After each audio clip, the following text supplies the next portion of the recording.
اللہ تعالیٰ کے فضل و کرم سے حجاج کرام حج کر کے واپس آنا شروع ہو چکے ہوتے ہیں۔ عام طور پہ جو حج کے چوتھے پانچویں دن سے وہ لوگ واپس آنا شروع ہو جاتے ہیں جو لوگ بہت پہلے گئے ہوتے ہیں۔ اس حوالے سے دو گزارشات میں عرض کرنا چاہتا ہوں، اور اس حوالے سے ان دو باتوں کے عرض کرنے کے پیچھے ایک تھوڑا درد دل ہے، اور وہ یہ ہے کہ جب کوئی شخص حج سے واپس آتا ہے، عمرے سے واپس آتا ہے، تو وہ کچھ ہدایہ لے کر آتا ہے، وہاں سے زمزم یہ تبرکات لے کر آتا ہے، زمزم لاتے ہیں، کھجور لاتے ہیں، تسبیح لاتے ہیں، جانماز لاتے ہیں۔ تو بسا اوقات اس کے اندر ہمارے یہاں معاشرتی طور پر ایک شکایت پیدا ہوتی ہے لوگوں کو، اور وہ شکایت ہے کہ فلاں صاحب آئے، انہوں نے ہمیں زمزم نہیں بھیجا۔ پھر وہ آدمی بسا اوقات یہ دیکھتے ہوئے کہ میں اگر خاندان میں زمزم تقسیم نہیں کروں تو میرے پر لوگ تھوڑا ناراض ہوں گے، تو وہ یہ کرتے ہیں کہ تو زمزم کے اندر پانی ملاتے ہیں، یا کراچی میں آ کر زمزم خرید کے تقسیم کرتے ہیں، کراچی میں آ کے کھجوریں خرید کے وہ تقسیم کرتے ہیں تبرکات کے اس میں۔ تو پہلی بات یہ ذہن میں رکھنی چاہیے کہ تبرکات ہوں یا تحفے ہوں، ہدایہ ہوں، ان کے بارے میں ہمارے دین نے ایک بہت اہم اصول یہ طے کیا ہے کہ ان معاملات کے اندر خوش دلی اور نرمی اور آسانی دین نے سب سے اس کو فوقیت دی ہے۔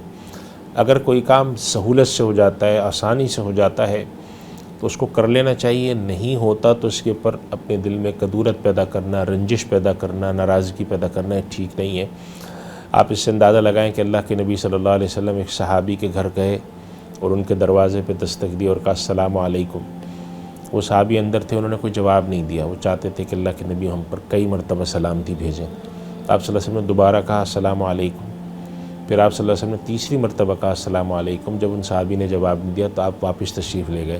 جب جانے لگے تو وہ صحابی دوڑ کر آئے، انہوں نے عرض کیا کہ رسول اللہ میں اندر ہی تھا، بس میں چاہتا تھا کہ آپ کی زبان مبارک سے السلام علیکم میرے گھر والوں کے اوپر سلامتی کی جو دعا ہے یہ زیادہ سے زیادہ ہمیں مل جائے۔ تو اب اللہ کے نبی صلی اللہ علیہ وسلم نے قرآن کریم کی اس تعلیم کے مطابق کہ جب کسی گھر جاؤ اور اجازت مانگو داخل ہونے کی، مل جائے تو ٹھیک ہے، نہیں ملتی تو واپس آ جاؤ۔ اللہ تعالیٰ قرآن کریم میں فرماتے ہیں وَإِن قِيلَ لَكُمُ ارْجِعُوا فَارْجِعُوا هُوَ أَزْكَىٰ لَكُمْ۔ کسی گھر پہ آپ جائیں اور آپ سے کہا جائے کہ نہیں آج ملاقات نہیں ہو سکتی، واپس چلے جائیں، تو تم لوگ واپس آ جایا کرو، یہ زیادہ بہتر ہے۔ اب آپ یہ دیکھیے کہ اللہ تعالیٰ کا حکم، اللہ کے نبی صلی اللہ علیہ وسلم کی تعلیم ہے کہ ہم آپس میں جو معاشرت رکھیں، ایک دوسرے سے میل جول رکھیں، اس میں کتنی نرمی، کتنی سہولت اور کتنی تخفیف ہونی چاہیے۔ اگر کوئی شخص حج اور عمرے سے آتا ہے اور وہ عمرے میں تحفہ نہیں لا سکتا، معلوم ہے ہم سب جانتے ہیں کہ وزن کے پر بڑے مسائل ہیں، ایک چھوٹی بوتل سے زیادہ پانی لانے نہیں دیتے۔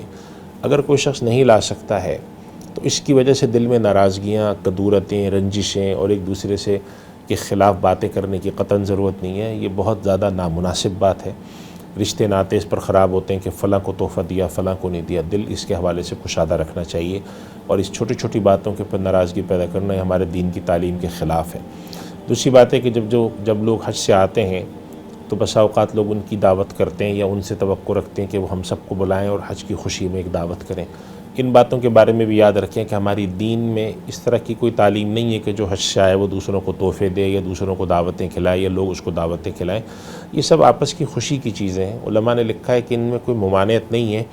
اگر کوئی شخص آتا ہے، اس کے بھائی ہیں، اس کی بہن ہے، اس کے سسرالی رشتہ دار ہیں، وہ خوشی میں کہتے ہیں کہ اللہ تعالیٰ نے پہلی مرتبہ حج کی توفیق دی، ہم چاہتے ہیں کہ ہم آپ کی دعوت کریں، تو اس میں کوئی حرج نہیں ہے۔ لیکن اس کے لیے بڑے بڑے اخراجات کرنا اور بڑے انتظامات کرنا، زیر بار ہونا، اور نہ کرنے پر ایک خاندان میں عجیب سی آوازیں اٹھنا کہ یہ حج سے آیا ہے، دعوت ہی نہیں کرتا، یا حاجی صاحب یہ کہیں توقع رکھیں کہ میں حج سے آیا ہوں تو لوگ مجھے اپنے گھروں میں دعوتوں میں نہیں بلا رہے۔ یہ بہت ہی نامناسب چیزیں ہیں جو بدقسمتی سے ہمارے معاشرے میں داخل ہوتی جا رہی ہیں۔ ان چیزوں سے اجتناب کیجیے۔ جب ایک شخص کو اللہ نے حج کی توفیق دی ہے تو سارے لوگوں کو سمجھنا چاہیے کہ ایک عبادت کر کے وہ شخص آ رہا ہے، اپنی خوشی سے وہ کچھ دے دیتا ہے یا ہم اپنی سہولت سے اس کی دعوت کر دیتے ہیں تو ٹھیک ہے، لیکن اگر ان میں سے کوئی چیز نہیں ہوتی تو اس کو دل میں ناراضگی کا یا رنجش کا سبب نہیں بنانا چاہیے۔ یہ دین کی تعلیم کے خلاف چیزیں ہیں، اس سے اجتناب کرنا چاہیے۔ اللہ تعالیٰ میں عمل کی توفیق عطا فرمائے۔ وآخر دعوانا الحمدللہ رب العالمین۔ سوشل میڈیا پر سب سے قدیم اور سب سے ریلائبل برانڈ درسقرآن.com